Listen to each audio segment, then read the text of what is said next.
हनुमंता चक्रवालेसु तत्रा गच्छन्तु देवता सत्कंपमुनि राजस्व सुनस्तु संगम उपक्रम धम्म श्रवण कारणता समस्त चक्रवालवासी देवगण आपण इकडे यावे आणि भगवान बुद्धांनी सांगितलेल्या निर्वाणपदस्थ आणि सत्य धर्माचे श्रवण करावे. पृथ्वीवर आपणास धम्म ऐकण्याची ही योग्य वेळ आहे. म्हणून या ठिकाणी आपली उपस्थिती स्वागतार्ह आहे. त्याचप्रमाणे धम्म श्रवण करण्याकरिता येथे उपस्थित असलेल्या उपासिका व उपासक त्यांचे पण मनापूर्वक स्वागत आहे.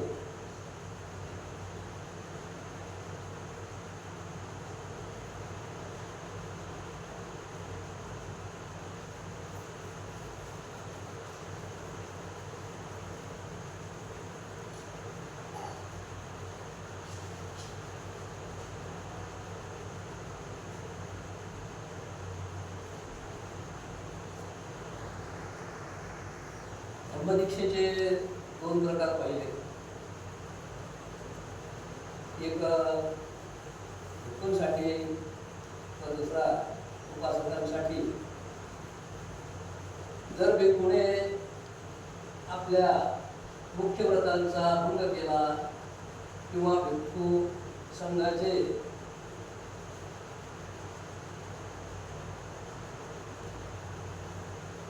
किंवा भिक्खू संघाचे सभासदत्व सोडून देण्याची त्याची इच्छा असली तर तो भिक्खू राहत नसेल.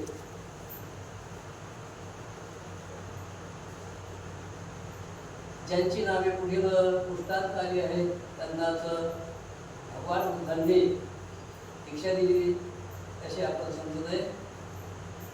त्याच्यामध्ये या ग्रंथामध्ये निवडक लोकांची अशी नावे आलेली आहेत.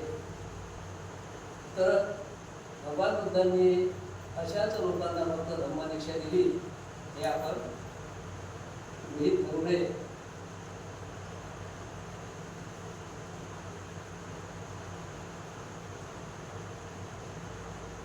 जी निवडक उदाहरणे दिली आहेत ती आपल्या धर्माची शिकवण देण्याच्या किंवा आपल्या भिक्खू संघात प्रवेश देण्याच्या बाबतीत बुद्धांनी कोणत्याही प्रकारे स्त्री पुरुष असा भेद किंवा जातीभेद मानला नाही हे दाखविण्यासाठीच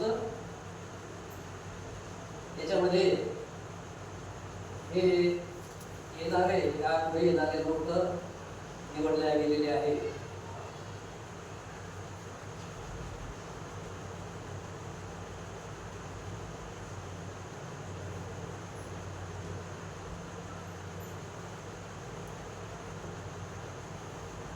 हा दुसरा परिव्राजकांची धम्मदीक्षा. सारनाथ येथे आगमन आपल्या धर्माचा उद्देश करण्याचे ठरविल्यानंतर भगवान बुद्धाने स्वतःलाच विचारले की सर्वप्रथम मी आपल्या धर्माचा उद्देश कुणाला द्यावा.